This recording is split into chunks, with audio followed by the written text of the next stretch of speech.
and welcome to the Plenty of Positivity podcast. I am your host, Courtney Beck, and today we have very special guests. So Steve Boyle and Kerry Boyle are the co-founders of 241 Sports, a nonprofit dedicated to putting play back into youth sports.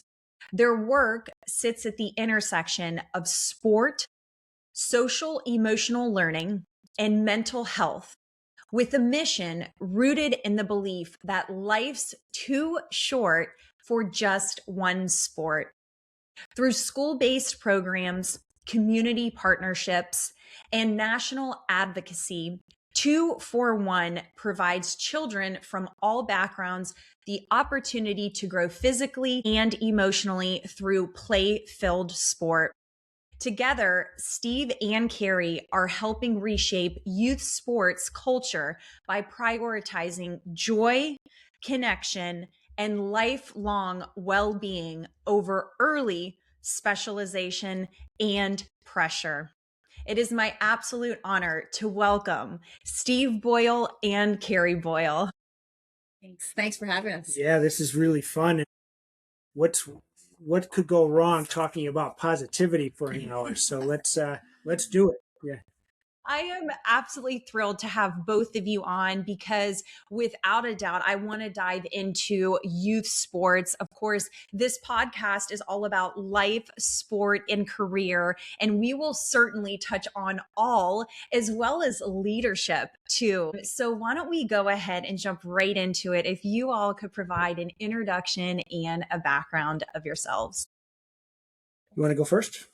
I'll go first. I always give her the hard ones. She's like, "Why am I going first?" No, so I'm my story is it leads up to me meeting Kerry. Is that I'm actually a dual citizen of the United States. Believe it or not, I got my Irish passport during COVID, so I'm one of a very large Irish Catholic family. Grew up in upstate New York. I have 7 brothers and sisters, 77 first cousins. So my play dates growing up did not include anybody except family members, right? It was just go outside and play, and there was always somebody around to play with.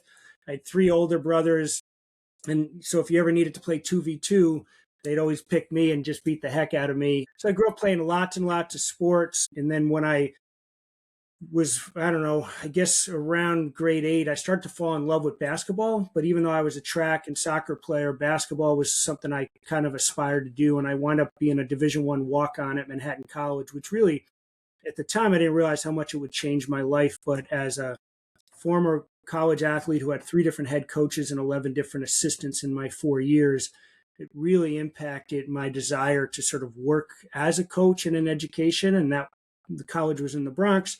I wound up becoming a teacher on the Lower East Side of Manhattan and coached basketball almost right away, along with some other sports. And then I met Kerry. So you like to go to there. We can talk about after we met. Yeah.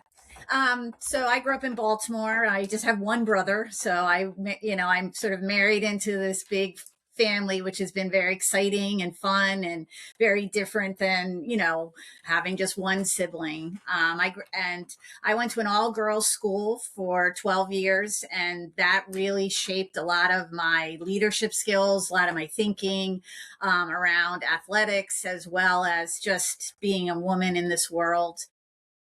And, I played lots of sports in high school and middle school and went on to play field hockey and lacrosse in college.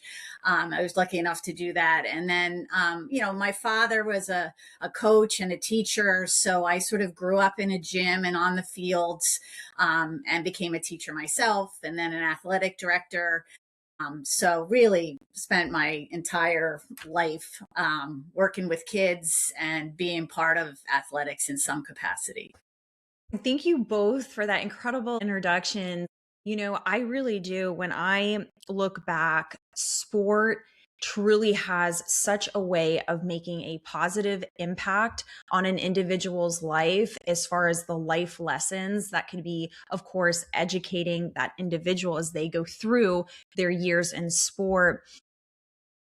Leading up to, you all have built such an incredible organization Thank you. 241. And as you all mentioned, I could certainly see how there was so much positive influence, whether it was physically playing sport, but then also in other capacities that surround sport in general. So, leading up to 241, could you maybe describe what really influenced you to start this organization and to make an incredibly positive difference that you all are making today? Yeah, I mean, I think certainly the things that Carrie and I both just described. I eventually became impacted by her dad, who became a great friend and mentor to me. And he was like the original 241er, right? Because he was a Golden Gloves boxer and he played baseball, basketball in college. He was a teaching tennis pro. I mean, he was like literally like, and I wanted him to be happy that, we were doing things that supported his stuff. But then I look back at my own childhood and I'm like, I just don't understand. And I get really sad when I think about the fact that kids don't have the opportunity or the know-how to just go outside and play, right? And just figure it out with the equipment and the space that you have.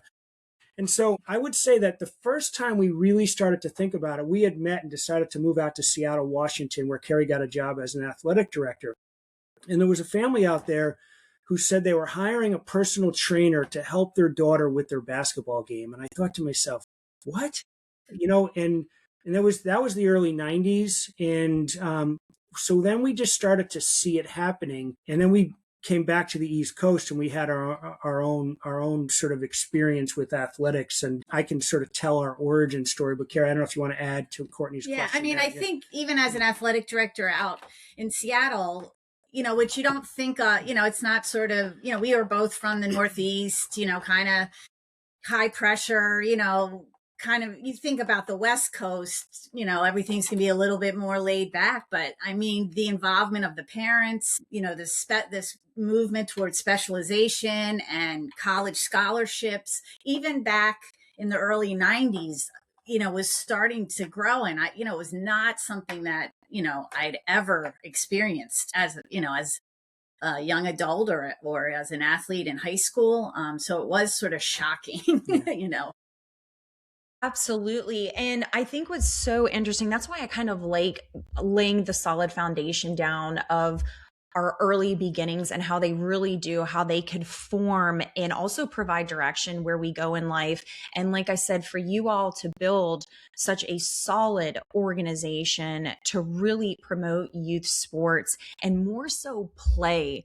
I feel you're completely right. I know even reflection of my own career, it was without a doubt, once you start creeping up the levels, it's kind of that specialization mentality.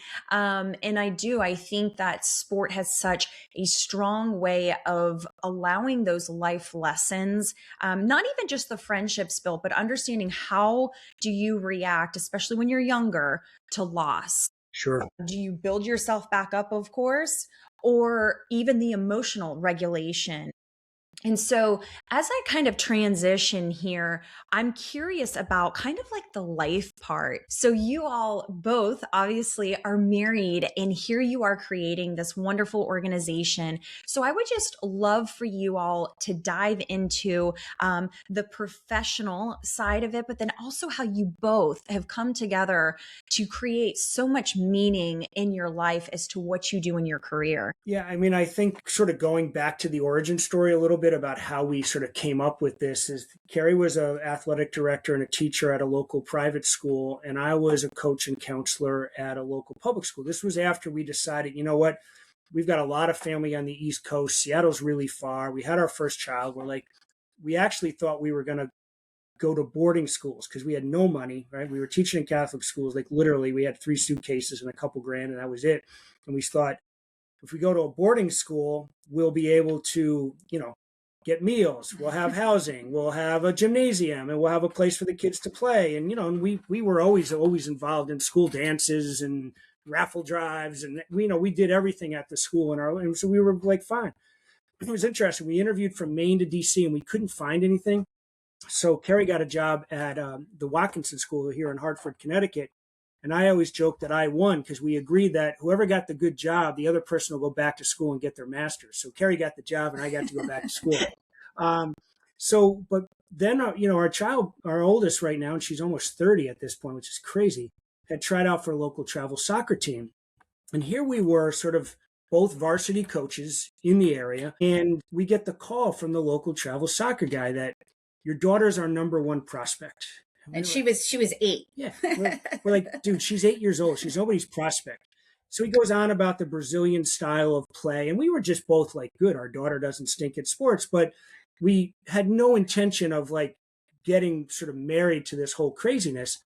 So after about 15 or 20 minutes about how she's going to fit into the Brazilian style of play and all this, I say to him, well, can you tell us about the conflict in the spring? Because Kerry played lacrosse in college and Atlanta's showing some interest in trying lacrosse. Guy goes radio silent, and he, as if he's going to talk to the guy at the back of the car dealership. He comes back on and says, we're no longer interested in your daughter. So went from number one prospect to no longer interested simply because as an 8-year-old, she showed interest. So that night we're sitting down, and I lost it on the guy. I can't repeat on this podcast too. Like, I don't know your viewers exactly what I said. It wasn't positive. And we came up with the tagline, "Life's too short for just one sport." You know, and in fairness, we didn't know what we were getting into, right?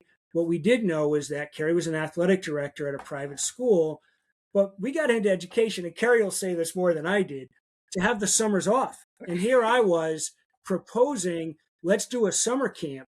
And she was like, yeah, we'll do it for 1 week. And then moms showed up holding the hands of their sons for this all girls camp and said, will you do this for boys? So I said, Kerry, how about we do 2 weeks next year? She's like, only if. And she kept making these mandates like, we're going on a trip for our anniversary before we do it. So Kerry has always been the best at like putting our relationship, our marriage, our family first. And she can give her own versions of this because it was probably in her mind's eye was a little bit different. But for me, I really wanted to do these camps. I wanted to do this. And she was on board, but she didn't want to do it at the expense of building traditions with our own family. And then we figured it out, right? It wasn't without its challenges, but we did figure it out. And then she can talk about, when she decided to leave, her job and for us to dive in full time. I mean, I think it did work out that we decided, initially the reason we only run the camps for 1 or 2 weeks. Now, a few of them are 3 weeks, but that's it. Even though parents come to us and say, can you do this all summer? Can you do this for spring break? Can you do this on MLK Day? Anytime their kids are home, they're looking for, some sort of, play-based stuff that their kids enjoy.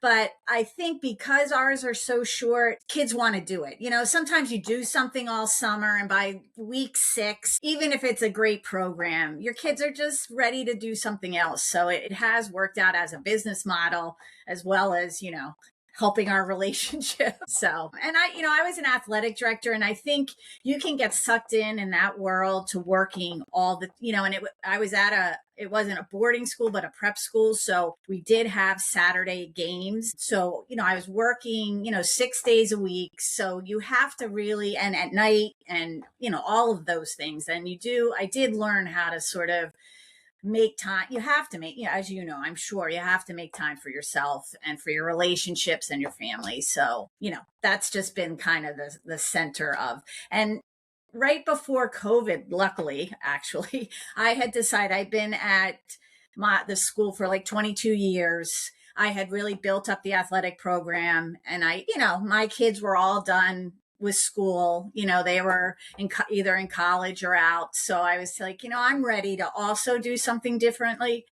So I, left the school where I was, and, we gave it a go to see if could we, work together full time, really getting our mission and our message out to as many people as possible. So that is wonderful. And thank you so much for just sharing such a realistic journey, because as you mentioned, coming together and to be able to create something that's so positive and so profound as far as impacting youth sports in particular, understanding how do we, I always like to use the word harmony. So it's, of course, work-life balance, but this idea of what it realistically looks like when you are building an organization, a business. I think about how impactful those camps are, because I could remember when I was 8 years old, I still to this day have memories. My husband and I, we don't have kids, but I look back and I think, wow,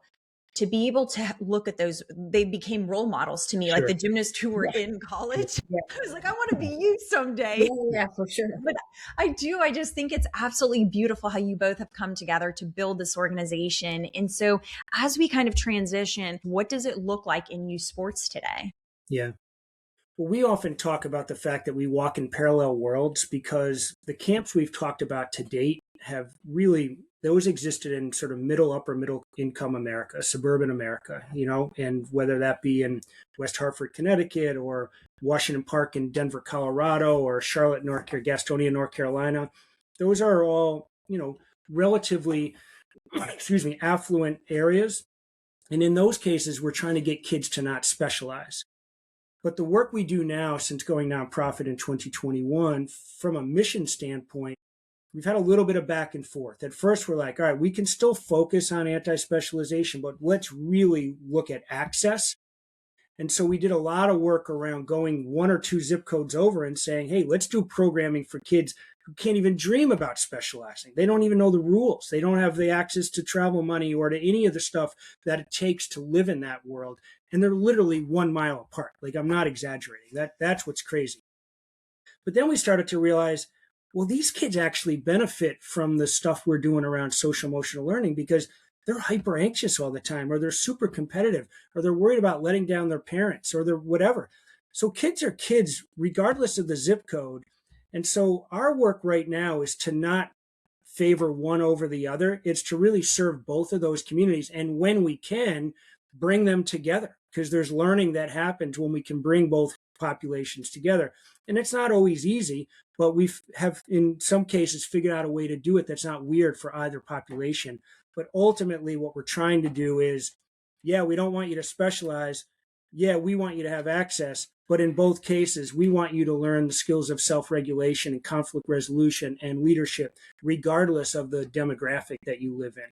And we partner with the Center for Healing and Justice through sports, and they do some amazing work and do some trauma-informed coaching and coach education. And, just learning from them really that, you think about trauma as, like a child that, maybe in some of our underserved communities has lost a parent in a violent way or, those kind of stories. But what they say is that really all kids are under some type of trauma today because of COVID, the pandemic, the prevalence of gun violence in schools, and just the anxious nature of our world with social media and all of that really it's not, that little pocket of kids who live in a really poor, underserved area. It's really all kids. So we use the same, work with everyone, and they all need it. And it's just, in different ways sometimes. Steve, I heard you mentioning specifically like different zip codes and how it could be such a significant difference, but sport really does have such a powerful way of pulling people together. So different socioeconomic levels, and this idea, social emotional learning, and like the actual kind of side effect almost of sport, of how do you regulate these emotions from playing your sport. So like you said, it's not even just about the access, but what sport teaches you. My question is kind of holding on to youth sport access. But Steve, you had the opportunity to testify at the U.S. House, specifically on the topic of youth sports access crisis. And so I was curious if you could just provide us what this journey was like leading up to it. Well, certainly Kerry's fingerprints were all over my testimony because, as you can see, like, we share this journey together. I just happened to be the face that day that did it. What was particularly rewarding, I thought, was to get both sides of the aisle talking about social emotional learning and the need for access. Because, a lot of times, use whatever term you want. We can call it conflict resolution, resiliency building, whatever, but both sides ultimately saw that sports is probably the best opportunity to help solve some of the mental health crisis that we have going on. Part of the testimony was around sort of the private equity that is leaked into youth sport. There was a big focus on that because the cost is really creating total haves and have-nots. And I could go on for a whole conversation about why that's bad on a number of levels. But our angle on it was really around, if you really want to cast a wide net, let's go where the kids are. And kids are at schools, regardless of the community that you're in. And as a lifelong anxiety sufferer who wound up having significant panic attacks in my 30s, I had to learn how to self-regulate in a way that it wasn't consuming me. And it was horrible to go through it. But now we take those learnings and we have a research-backed, evidence-based way to use sport to actually teach the skills of self-regulation, so that when kids are getting too angry or they're getting too anxious or they're overhyping themselves up or overthinking things, we've normalized using sport as a skill to self-regulate. And to us, that's what we want our legacy to be. The sports sampling thing is awesome because anti-specialization is bad. But if we can get people to be using our approach to social emotional learning across all sports, it's a game changer for our population. And just to have kids learn how to identify how they're feeling and say it out loud. Like we aren't trying to solve why they feel angry or solve why they are sad right now, but just saying I'm sad right now, and watching young children in our programs identify, like, I'm feeling sad right now. And again, we just allow them to do that, and then it allows the adults involved to sort of say, you know what, I'm going to keep an eye on that young girl because she just did share with the group that she's sad, and if I need to do more and have her speak to someone else, I may do that. But and making that normal, right? That not every day are we all going to be like, oh, I'm feeling great today. That there are days where we wake up and we don't feel what we call our top self, or be at home base, where you want to feel your best. So no, and I think that's so true. When you're looking at athletes today, what are maybe some things that are going unrecognized by even like parents and coaches? Let's start particularly with youth sports, but then even kind of take it into collegiate sports as well. Yeah, I mean, I would start by saying the challenges at the youth level are really who are they trying to please? And a lot of times we'll get parents who say, well, they love soccer. And my question often is, do they love soccer, or do they love that you love watching them be good at soccer, right? And so there's not this, my parents didn't even know the rules of things, right? That was one of the reasons I loved playing basketball. They were from Ireland. They knew if the ball went in the basket, that was good, but ultimately they didn't know anything else. And so I didn't have the pressure of trying to please them. So I also think there's like this status too, like, are you on the AAU team? Which one? Are you on the ODP? Are you on the A team, the B team, the C team? Because now they got, now they're down to like the double D teams, and it's like ridiculous, right? And so I think there's those pressures that we didn't grow up with.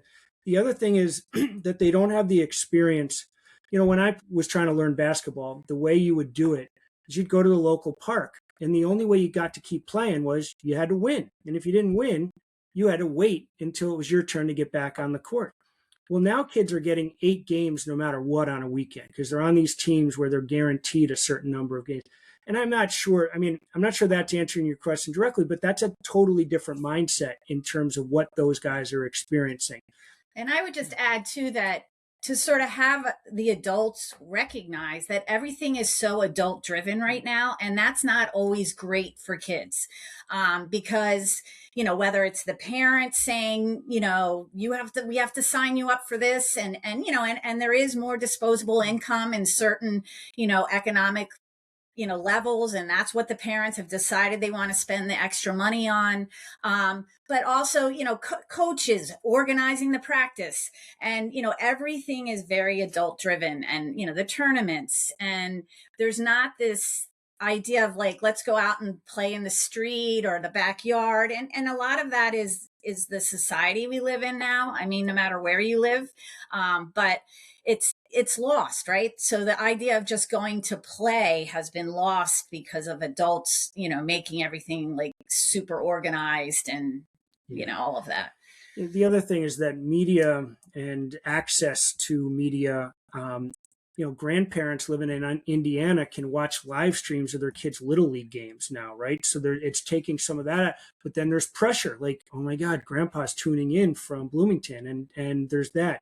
Now we've got the issues of NIL, right? Name, image, and likeness, and how that's impacting recruiting and transferring and me. Like kids are getting agents in grade, they're 10 years old and they're people that know, all right, that kid's going to be good. So it's really celebrating the early bloomer.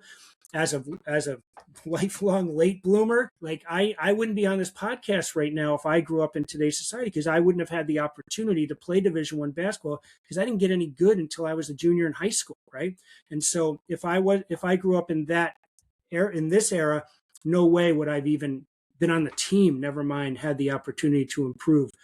So the other thing that happens because of the travel and because of the recruiting, you'll get, like, you walk around this town here that we're in, West Hartford, Connecticut. There'll be 1,100 kids playing soccer on a Saturday morning. There's 4 kids at senior day that are on the varsity, right?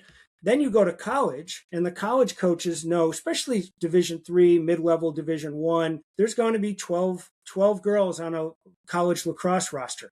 There's 3 that graduate. So coaches are recruiting attrition. They're expecting kids to either get burned out, to get injured, to quit for different reasons. And so that's not healthy in any level. And I think then the business side of it are trying to convince parents, if you want to make the high school team, you got to play year round. And then the college coaches are saying, if you want to get a Division I scholarship, you have to play year round. And no one's looking at, is this good for kids? And for us, that's a problem. No, without a doubt. And I think what's so interesting is you both were like speaking about just even from the parental point of view. I know when I was growing up, and it was to that point with gymnastics being such a technical sport. Dad would come in honestly like 15 minutes after like a 5-hour workout, just to watch the last bit to pick me up. And I did not have that sense of pressure. And I really do. I look back and people will just ask you, like, why were you so in love with your sport? And it really was, I think, looking back in hindsight, had he been that parent that was there constantly asking why you could do that or why you didn't do this skill and why isn't this skill in your routine, I don't know if I would have had the same perspective of having that love for sport. And so I love how you both like just kind of mentioned that point of it, where the pressure is being exerted at such a young age. And then as we transition, of course, to the college level, I want to hold on to this thought with social media in particular that you brought up as well, Steve. But focusing on, I follow a lot of teams. Even in their practices, they're constantly recording, and you wonder about this idea of perfectionism that's building in their minds. And as we all know, we learn and grow from making mistakes. And so on the coach's end, I'm just curious about, with even the influence of social media as well, but the conversations perhaps that coaches are maybe not having that they should be having with athletes. Like, is there anything in that nature that they should be more vocal about, but maybe they're a little bit nervous? They don't want it to blow up on social media. Yeah, I would say a lot of it is societal. Now you just see, whether it's NFL coaches, college coaches, they lose and they're fired the next day. And that's all on everyone's news feed is, all the coaches that have been fired because they lost really one game, one important game that didn't get them to the next level. And so I have to imagine, that does sort of trickle down. I don't, as an athletic director, we're never firing coaches because they weren't winning, but the fear is, as more and more money is a part of youth sports, is it going to trickle down? So, yeah, there's lots of things we could talk about in terms of this. We often say that one of the reasons we don't see kids trying sports in our inner cities is because Sports Center and social media, everything is about, like, even the top 10 plays of the day. If you were to turn on today's, 3 or 4 of them are either somebody crossing somebody over and embarrassing a defender, calling breaking their ankles, right? Where the kid falls down because the dribble was so good. Everybody laughs, yada, yada, yada, or someone gets dunked on. And so for a lot of kids, they're like, it's going to take me too long and too much effort to get any good that I don't want to show up on somebody's YouTube or TikTok or on SportsCenter by being embarrassed. So there is literally fear of people trying and failing. But we talked about this earlier on this podcast. That's how you learn. That's how you grow. You have to try, right? And so a lot of the work we do when we go into our programs is all small-sided. If you do large games, then everybody can see everybody playing. You do 2v, you're in your own game, nobody really cares, and you just get better through more touches. The other thing that I would say, and Kerry and I learned from each other on this, she used to call it focus flowers, right? She'd put the lacrosse stick in, and she'd start every class, every one of her practices with sticks in, and just having a team meeting. And look, I can look back on my coaching career, and we do less team coaching right now because we are doing so many programs. We can't commit to a whole season of having a varsity team as much as we both miss it and would love to. It's not feasible. But when I talk to young coaches, and our 2 daughters are coaching in Austin, Texas right now, we talk about the power of relationship, and that you need to have permission to go after a kid, and you need to ask them for that permission. But you can't do that if you don't have a relationship with them. So if I can't build relationship first, I don't have permission to yell at you, right? And I also want you to say, Courtney, there will be a time in a game where I'm going to motivate you through yelling, and it might come across as harsh. Do I have permission to do that? And in that safe moment, you're going to say, yes, please, coach, I need that.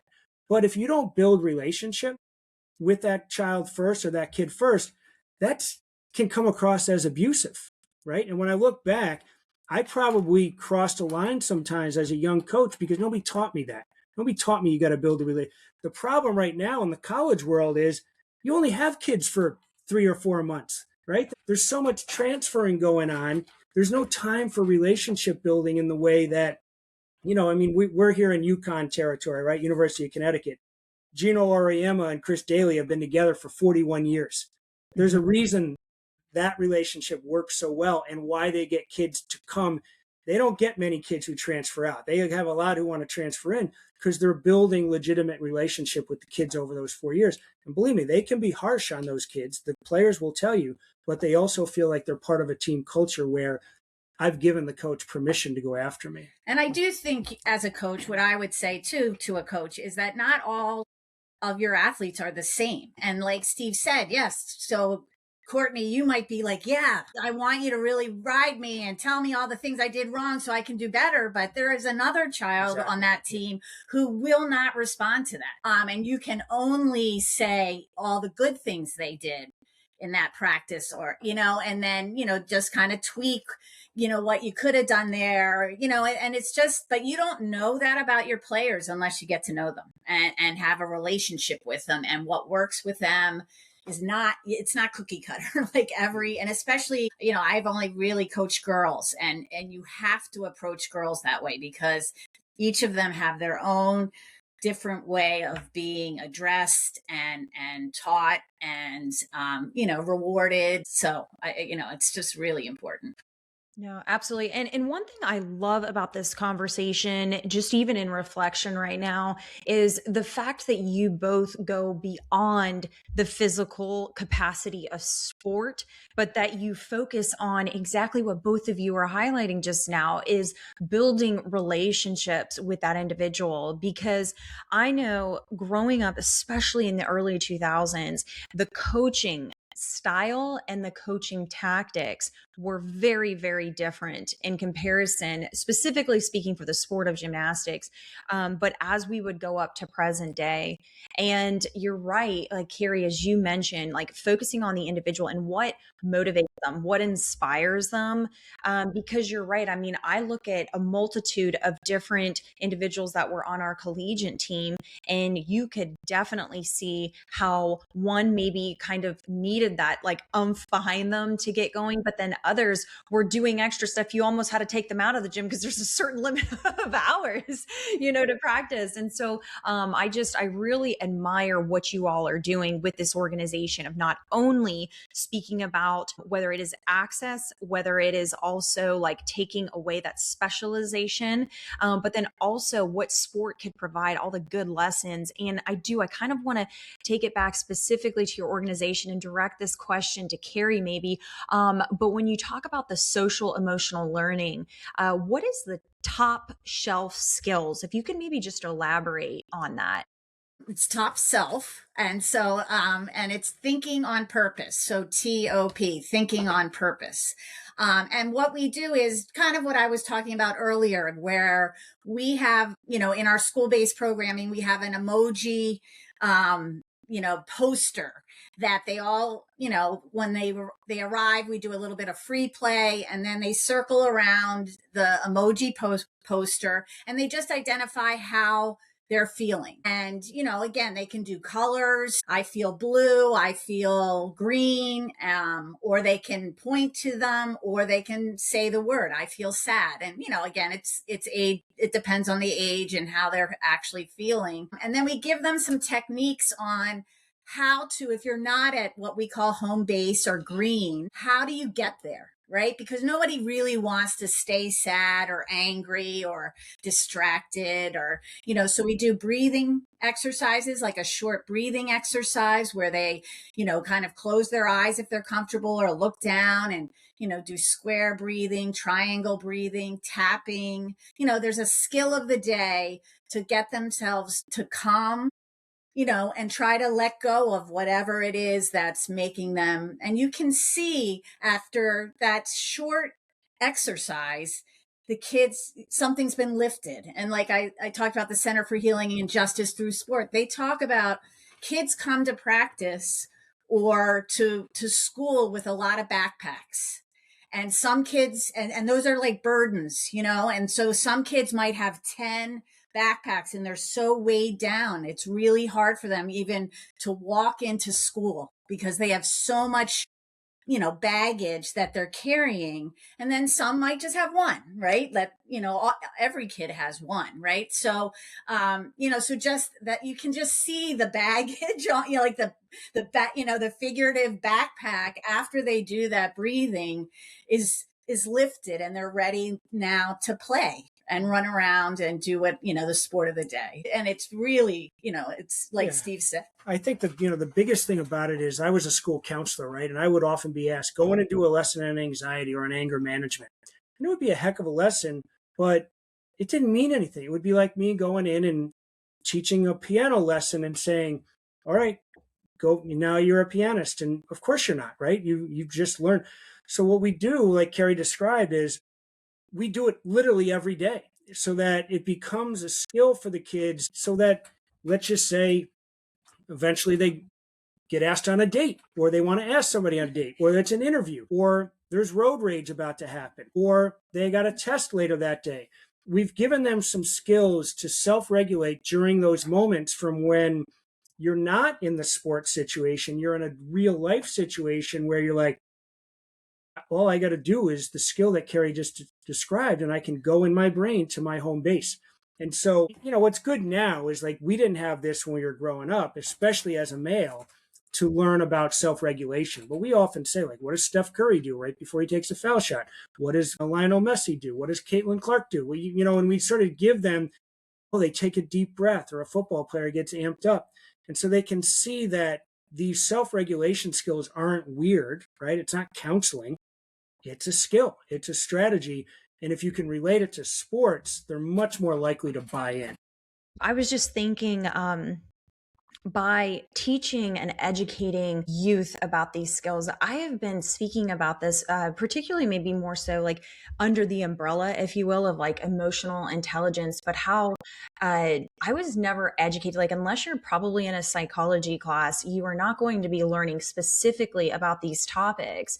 And so I really do. I think it's wonderful. And Carrie, you were mentioning allowing the athletes to make it personal to them. Like, how are they feeling in that moment? What type of emotions are going through their minds? But then, Steve, as you mentioned, relating it back to sport, relating it to those role models. Like, if you visually watch when they are, competing in a particular, whatever sport we're talking about, of course, but how are they reacting? How are they regulating their emotions? And I really do. I think when you are able to make it like at one point about yourself as far as understanding how you're regulating your own emotions, but then also pairing it up with how others regulate their emotions, it's definitely going to stick with that individual so much longer. And as you both were mentioning, I love how you say it wasn't just about like emotions in sport, but like road rage. We see it all the time out here. But how do you deal with certain things that happen in public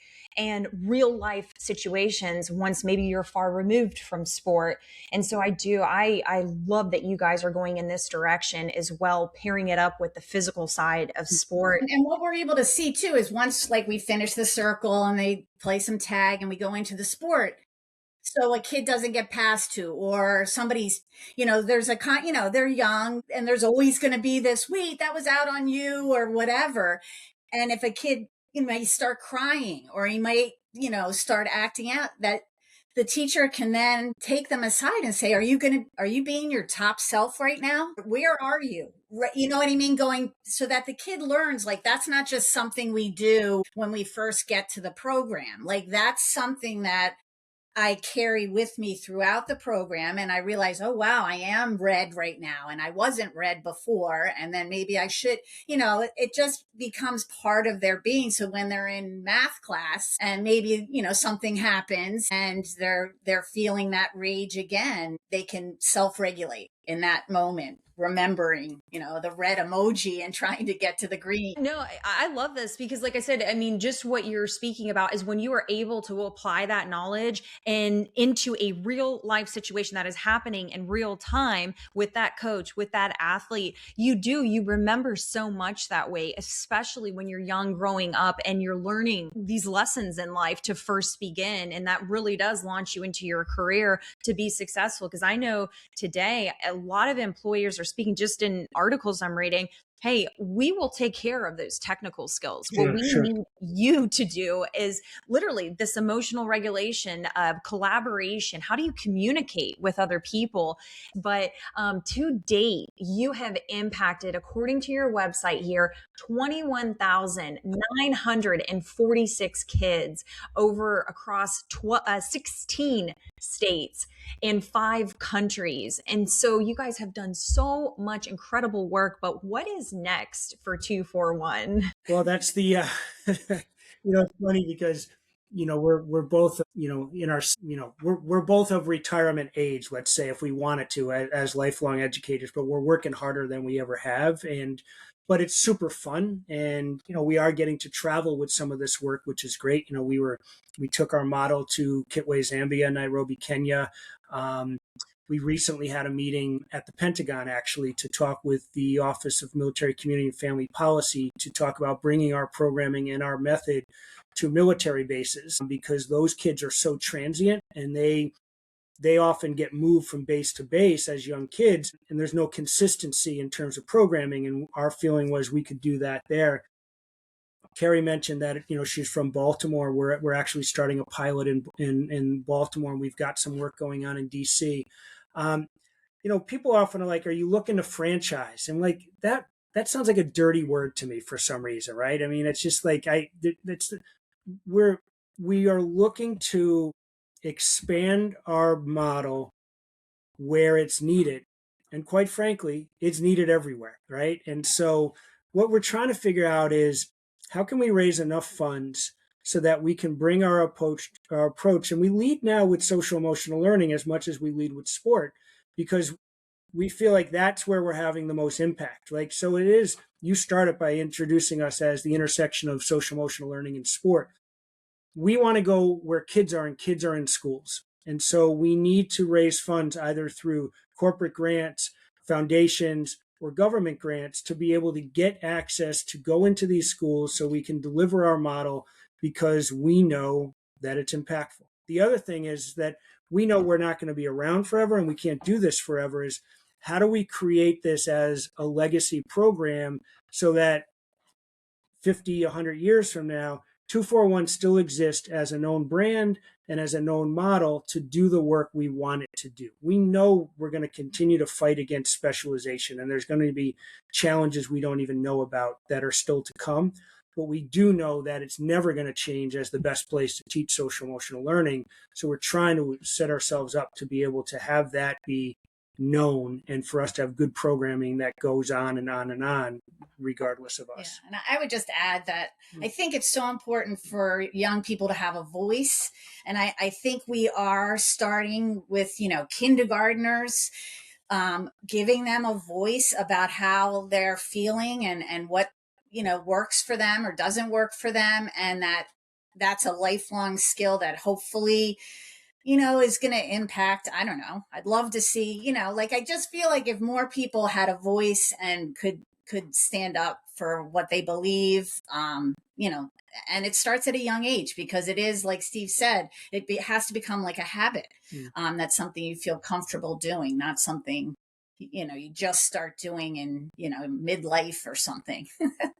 This whole organization that you guys have built, are continuing to build, is certainly making a positive impact, because like I said, it spans so much farther than sport, and without a doubt, leaving a legacy now well into the future. I could assure you that it will continue to live on, because these are topics of discussion that are so incredibly important today, because we do, as we reflect back, even in our own lives, as we go through these systems and we realize how impactful sport was for us, and even understanding too the basic life lessons of how you could grow into the person that you are today through sport, and providing and allowing that access to more and more individuals as they grow up, more and more athletes, should I say. But I think it's absolutely phenomenal what you guys are doing. And so to round out this episode, I would love for you all to provide the audience a positive quote or a positive message for the community. Well, we always say life's too short for just one sport, but I've taken to, and I use it in my testimony, and I think it speaks well. So Frederick Douglass had the quote that it's easier to build strong children than to repair broken men. And we feel that too much of today's world is waiting for, it's all around intervention as opposed to prevention. And so we feel like the work we're doing is in the prevention space. And as Kerry just said, the earlier we can do that, the greater impact, right? And like that's one reason why teaching music and teaching world languages at a younger age is more likely to be acquired. If we can teach social emotional learning and we can teach sports sampling and build a strong foundation, we're not going to have kids on medication for anxiety or depression. We're not going to have kids that are on pre-diabetes drugs at too young of an age because of hypertension. We're going to have better leaders. And so I think that's one that we both feel strongly about. I mean, mine's more personal, I guess. I'm a history teacher. I love history. My dad was a history teacher. So, and both our daughters are history teachers, actually, or two of them. So, we went before they left after Christmas, we went to the, JFK Memorial Library in Boston, because they were both leaving out of Boston. And I picked up Caroline Kennedy Schlossberg's book of poetry. I don't know. I just saw it there and I was like, I'm going to grab that. And, I was an English major as well. So I have been, again, it's something nice at night, like when you don't want to like dive into your book and fall asleep in like 3 pages, to just read, a little bit of, so there's the Ralph Waldo Emerson, and I'm going to kind of butcher it, but I remember reading it years ago, and it's I think titled from a letter to my daughter. Right. So I remember reading it like when, we have 3 daughters, and, I think he ends with something like, today is too dear to waste a moment on yesterday. And I really like try to ingrain that in my daughter. You know, they call and they're having a horrible day and it's just, that was the past, and let's move forward. And I think we can get mired in, everything that happened yesterday or earlier today and the world, and just go into this, rabbit hole of negativity. But I think to remain positive, we got to put whatever that is aside and move on till tomorrow and make it super positive. You see why I love her, Courtney? That's the first time I'm hearing this, so. Tell you both a big congratulations on being married for over 30 years. I mean, it's phenomenal, because as you all have been able to create an organization, I think is absolutely beautiful, because you guys are making such an incredibly positive impact. I mean, what did I just read? 21,946 kids and counting. I mean, it's phenomenal what two people could do when they come together with that shared purpose. I really want to genuinely thank you both for coming onto the podcast and just sharing your knowledge and your wisdom in this space, because you guys, like I said, you're really driving sport forward, specifically youth sports, but then also into these other, whether it is high school sports, collegiate sports, impacting lives. So thank you so much for being here today. Thank you for having us. This has been fun. Thank you so much.